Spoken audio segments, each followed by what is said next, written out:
বদল প্রেক্ষাপটের যে 9/11-এর পরে যে মুসলমান মানুষের যে অন্য ধর্মের মানুষের আগ্রহ যেটা সেটা হচ্ছে যে আমি আমার যে কোম্পানিতে কাজ করি সেই কোম্পানিতে ম্যানেজার আমাকে একদিন বলছিলেন যে রমজান সম্বন্ধে রোজা সম্বন্ধে কিছু জানতে চাই, তোমার কাছে কি কোনো কিছু আছে? আমি একটা প্যারাগ্রাফ নিয়ে আসছিলাম, উনি পড়ছে, পড়ার পরে আমাকে দিছে। আমি বললাম তো আমি বলি আমাদের রমজান কিভাবে হয়। সে বলল না আজকে আমি ওয়াজ করব।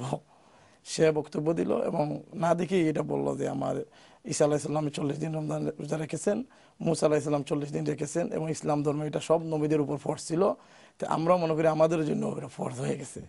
তখন তারা সাথে সাথে এতে কি তিনি ইসলামে এসেছিলেন? না, ইসলামে আসেন না, আগ্রহ প্রকাশ করে আজকে প্রতি মাসে ওনারা এখন ইসলাম সম্বন্ধে স্টাডি করতেছে, আমরা বই দিছি এবং পড়তে চাচ্ছে। আচ্ছা, একটি কথা শুনতে পাই যে আফটার টুইন টাওয়ার হট কেকের মতো বিক্রি হচ্ছে আল্লাহ পাকের কোরআন। জি জি, কারণ কি বলেন? কারণটা হচ্ছে মানুষ তো আসলে আমরা দুইটা আমাদের, আমরা বিশ্বের কাছে ইসলামটা কোরআন এবং হাদিসটা উপস্থাপন করতে গিয়ে আমরা ব্যর্থ হয়েছি, মুসলমানরা ব্যর্থ হয়েছি।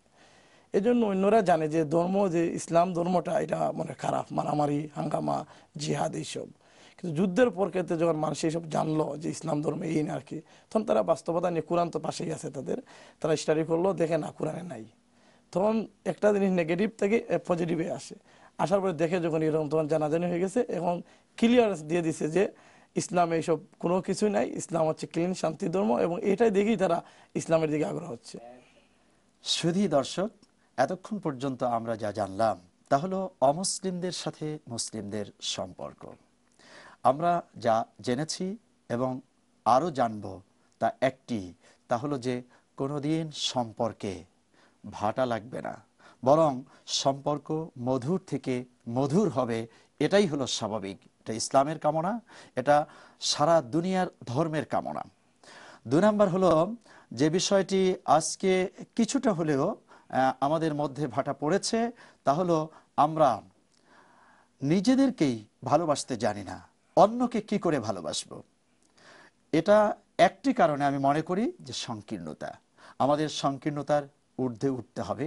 আলোচনায় শুনেছি বিশ্বনবী সাল্লাল্লাহু আলাইহি ওয়াসাল্লামের পরম শত্রু যারা, তাদেরকেও তিনি ক্ষমা করে দিয়েছিলেন এবং কোরআন এই ক্ষমা সুন্দর আমাদেরকে শিক্ষা দিয়েছেন। বলছেন ফাফু আনহুম ওয়াসফাহ, মাফ করে দাও তাদেরকে এবং তাদের সংশোধনী কামনা করো এবং তাদের জন্য আল্লাহর কাছে দোয়া করো। ওয়াস্তাগফির লাহুম ওয়াশাবিরহুম ফিল আমর, যে তাদের জন্য আল্লাহর কাছে ক্ষমা চাও এবং তাদেরকে নিয়ে পরামর্শ করো।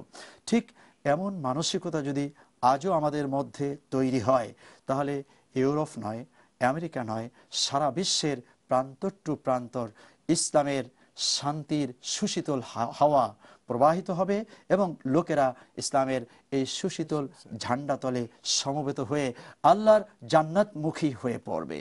আমরা এমনটি আমাদের দেশের জন্য কামনা করি, বিশ্বের জন্য কামনা করি। আল্লাহ রাব্বুল আলামিন সে তৌফিক আমাদের সকলকে এনায়েত করুন। আপনারা দুইজন মেহমান কষ্ট করে এসছেন, মূল্যবান আলোচনা শোনালেন, এজন্য অনেক অনেক মোবারকবাদ। আপনাকে অনেক মোবারকবাদ। আপনাকে মোবারকবাদ। এ পর্যায়ে একটি ইসলামী সঙ্গীত পরিবেশন করবেন ইসলামী সঙ্গীতের শিল্পীবৃন্দ।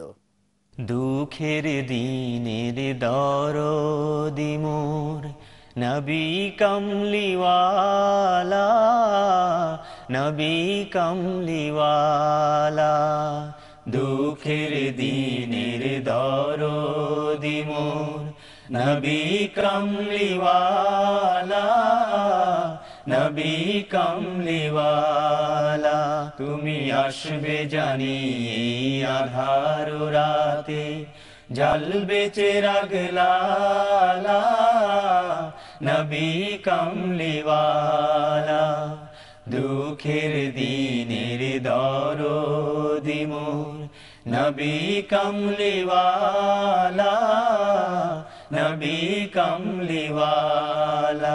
তুমি আসবে জানি আধার রাতে, জ্বলবে চিরাগ লালা, নবী কামলিওয়ালা। দুঃখের দিনের দরদি মোর নবী কামলিওয়ালা, নবী কামলিওয়ালা।